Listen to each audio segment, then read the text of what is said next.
vocês estão? Acompanhando as nossas aulas, resolvendo os exercícios? Hoje, eu, professora Amanda e a professora Grazi, falaremos um pouquinho mais sobre a história do Brasil. Na nossa última aula, nós falamos sobre o Iluminismo. Nós falamos como isso influenciou, como esse movimento intelectual lá no século XVIII vai influenciar a formação de uma república brasileira. Mas, professora, o que é uma república? Quando que o Brasil se tornou uma república?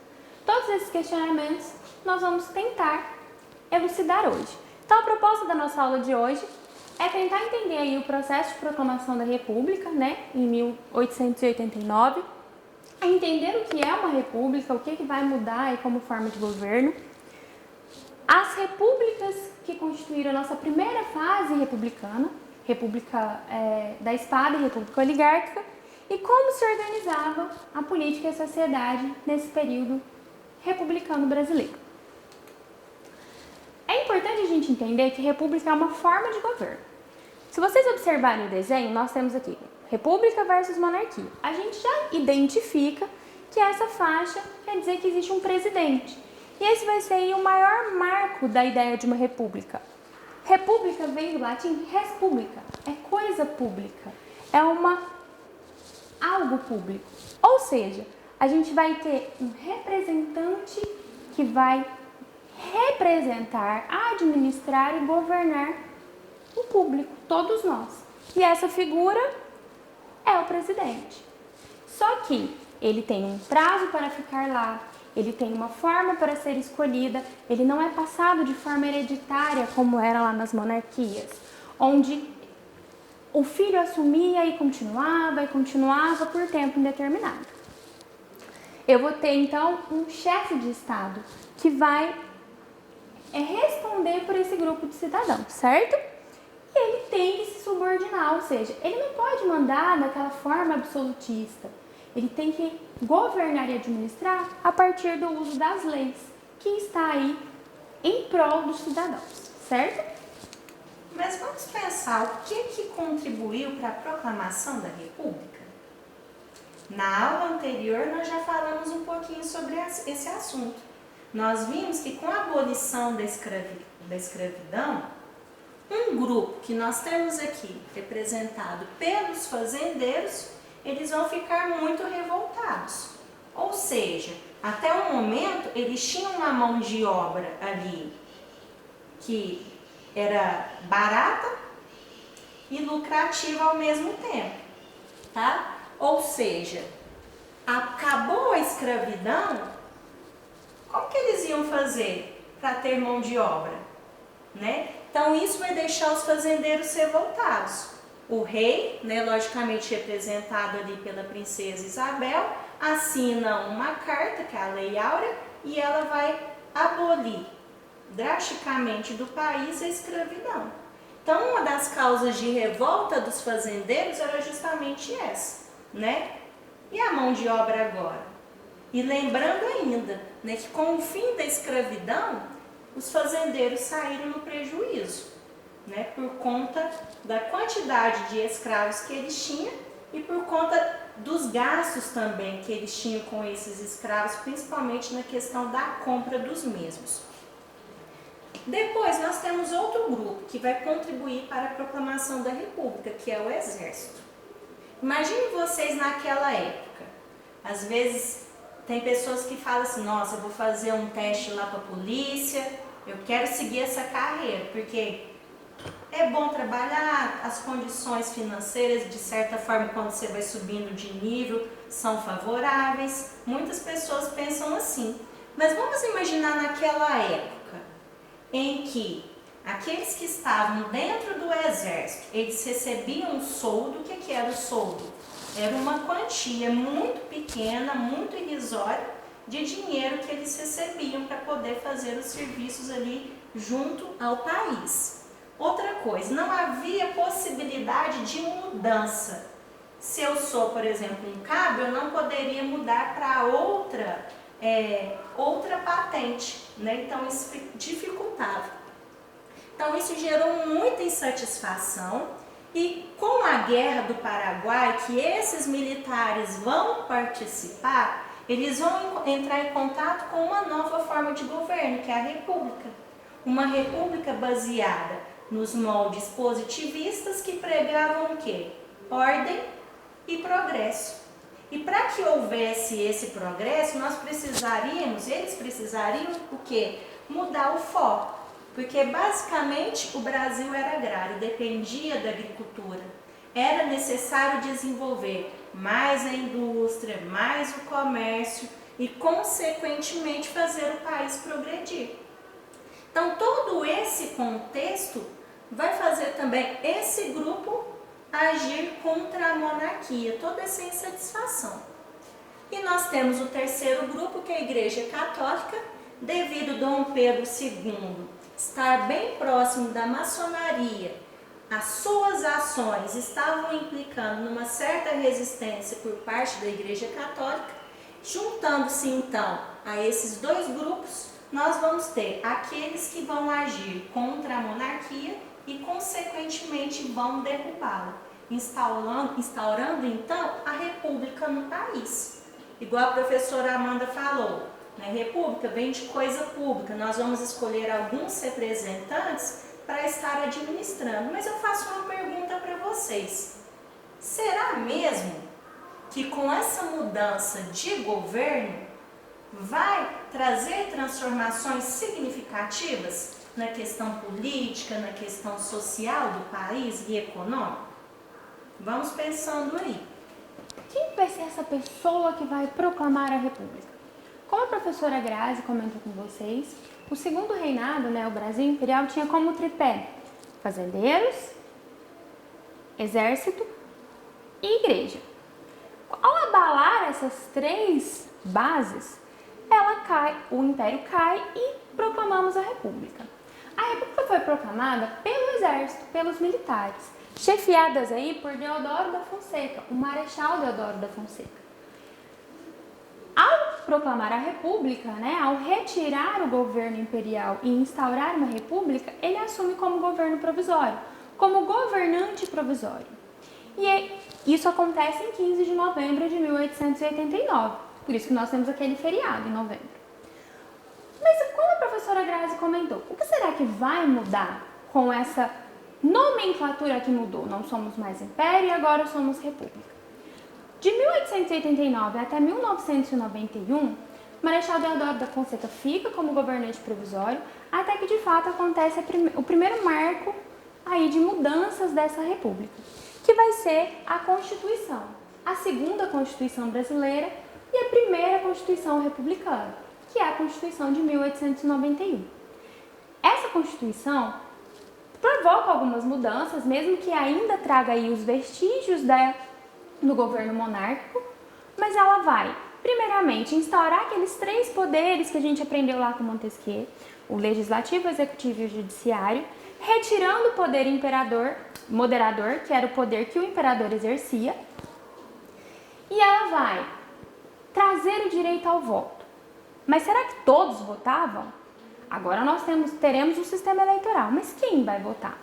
Ela vai permitir que homens maiores de 21 anos e alfabetizados possam votar para eleger esse representante da coisa pública, o representante da república. Ela também vai ter um grande marco, lembrando lá da fala da professora Grazi, que é separar o Estado da igreja, permitindo a liberdade religiosa, que não seja mais imposta pelo governante. Mas Marechal Deodoro da Fonseca ainda não era um presidente eleito. Logo após a promulgação da Constituição de 1891, é feita uma eleição indireta dentro aí do Congresso, e o Deodoro da Fonseca é, então, institucionalizado presidente. Mas Deodoro da Fonseca não tinha lá toda essa ideia de liberdade, que a gente esperava que fosse ocorrer de mudança social. Ele começa a exercer um governo sem dar tanto espaço para as oligarquias, que eram a base de apoio dessa mudança social, sem atender àquilo que se esperava ao assumir o papel de governante da República Brasileira, agora República Federativa Brasileira. E o que então vai acontecer? pouco menos de 2 anos ali, ele sai do governo e o seu vice-presidente assume, Floriano Peixoto. Floriano Peixoto ficou o seu mandato, mas com muitas revoltas, porque muitos acreditavam que ele não era um governante legítimo. E ele foi conhecido como Marechal de Ferro, porque ele repreendia todas essas revoltas de uma maneira bem incisiva, para que pudesse então chegar até o fim do seu governo. Chegando ao final do seu mandato, ele decide não continuar, dando espaço para então as figuras mais importantes da nossa Primeira República, que eram quem? As oligarquias cafeeiras e oligarquias fazendeiras de forma geral, que levavam o Sudeste aqui no Brasil. Então, vocês viram com a professora Amanda que a primeira etapa da República foi a República da Espada. Ou seja, nós tivemos 2 presidentes que agiam de forma autoritária. Por isso que eu fiz aquela indagação. Será que mudou realmente nesse processo de transição? Mas vamos ver aqui na sequência. O segundo processo, o segundo ciclo que nós temos vai ser a República Oligárquica. E a professora Amanda já deu um toque ali para a gente pensar. Então, o que é a República Oligárquica? É um regime político em que poucas pessoas estão no poder. E essas poucas pessoas, quem eram? Os fazendeiros. Mas esses fazendeiros, eles tinham um título, que eram os coronéis, o que não significava que eles faziam parte do exército. Esses títulos, ao longo do Império, eles foram sendo trocados por favores ou sendo vendidos. Então, a gente tem, nesse processo histórico, esses títulos ainda perpetuando, porque eles iam passando de pai para filho. Então, vamos ver como que funcionava esse período da República Oligárquica. Primeira coisa que nós temos que entender, que havia uma ligação entre 3 grupos distintos. Primeiro grupo, eleitor. Segundo grupo, coronel. Terceiro grupo, governador. Então, nós vamos ver como funcionava essa política de governadores. Lembra que a professora Amanda falou em relação ao voto? Só vamos, então, reforçar aqui. Só podia votar homens acima de 21 anos, mulheres eram excluídos, negros, pessoas analfabetas eram excluídas, ou seja, apenas uma minoria que continuava nesse processo político envolvido ali. E o que acontecia então? Como era uma minoria que podia votar, o coronel usava de algumas estratégias. Que tipo de estratégia que ele utilizava? Ele utilizava, vamos começar aqui, o voto de cabresto. O que era esse voto de cabresto? Vamos pensar, ele tinha algumas pessoas ali no seu entorno, na sua fazenda, no seu território, e ao longo de todo o seu processo, de toda a sua permanência ali, ele ia fazendo algumas trocas de favores. Então, por exemplo, chegava alguém lá e falava assim: ô coronel, tô com um problema, tô precisando de dinheiro, minha mulher tá doente. O que o coronel fazia? Emprestava esse dinheiro.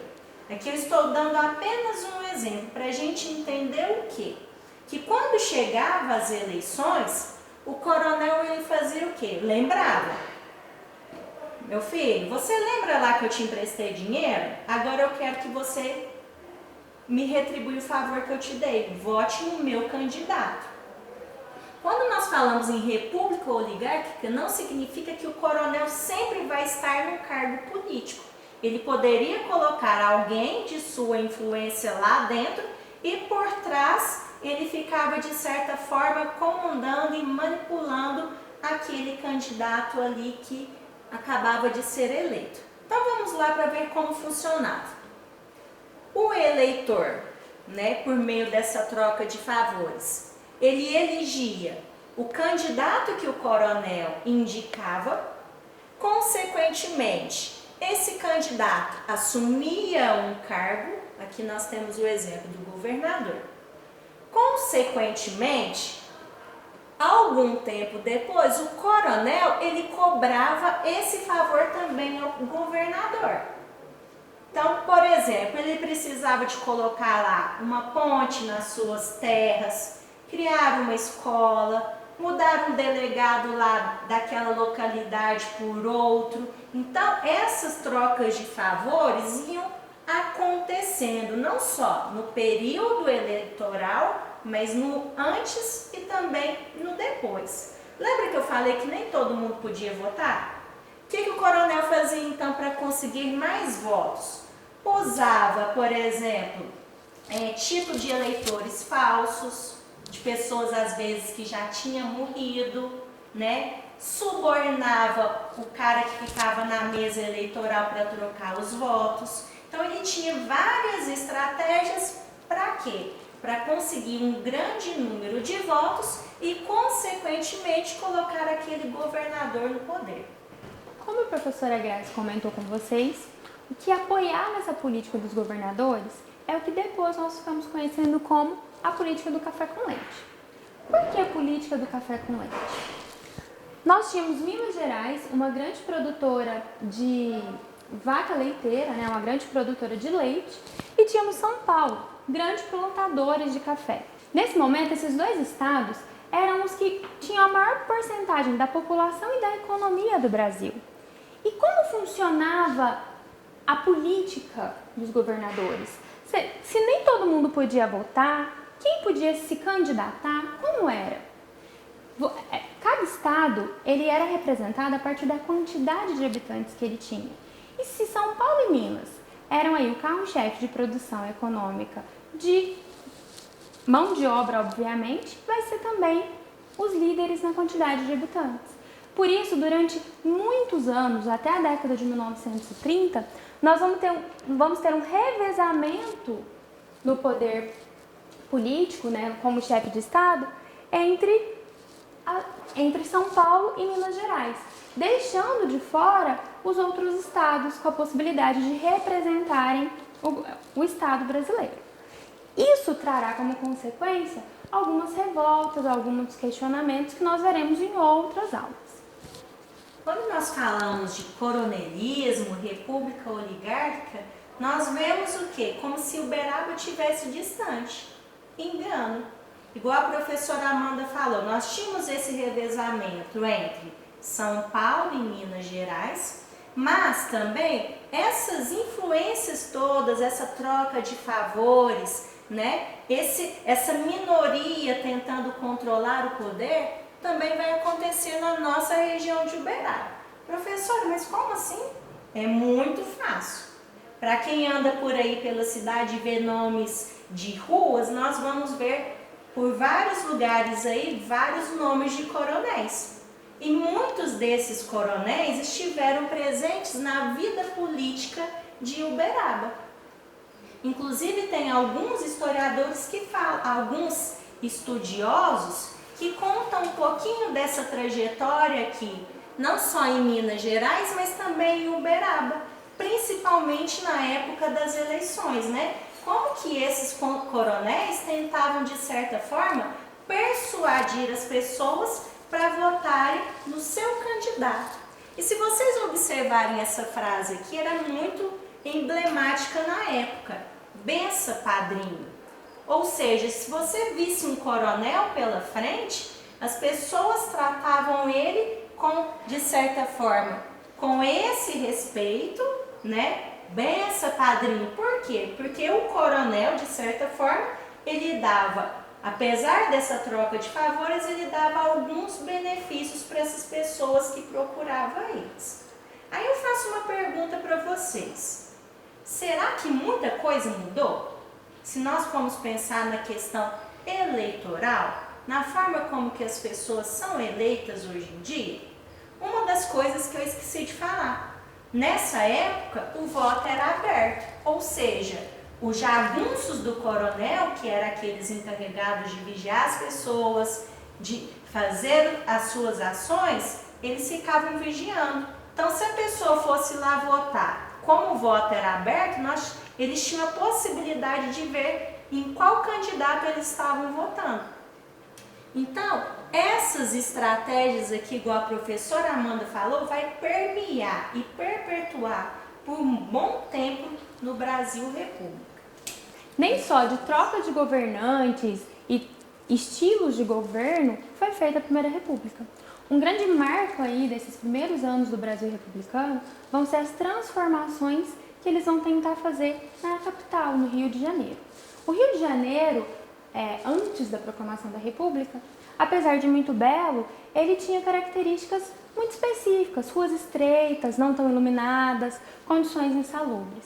Até que Pereira Passos, um engenheiro aí que foi chamado para auxiliar nas mudanças do Rio de Janeiro, nas transformações, vai propor uma ideia de reformar e modernizar. Mas não era qualquer reforma e modernização.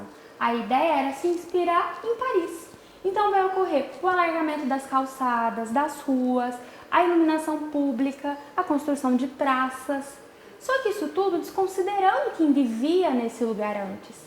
Dessa forma, eu transformo o Rio numa cidade bela aos moldes parisienses, mas eu excluo toda aquela população que vivia em cortiços, em pequenas casas, em grupos, nessas construções mais antigas.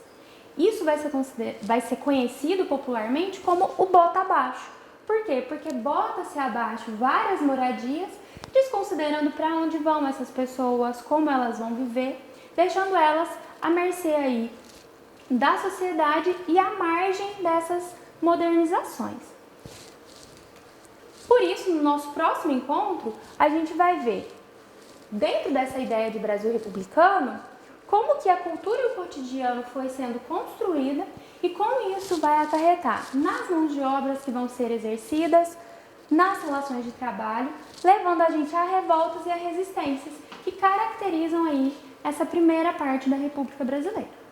Então, só recapitulando, na aula de hoje nós vimos que o Brasil deixa de ser império e se torna república lá em 15 de novembro de 1889, mas não é uma transformação completa, não é uma revolução, onde a gente vai ter, primeiramente, a República da Espada, porque nós tínhamos aí os portadores da espada, e autoritários, os governantes militares, Deodoro da Fonseca e o Passos, mas temos um grande marco, a Constituição de 1891.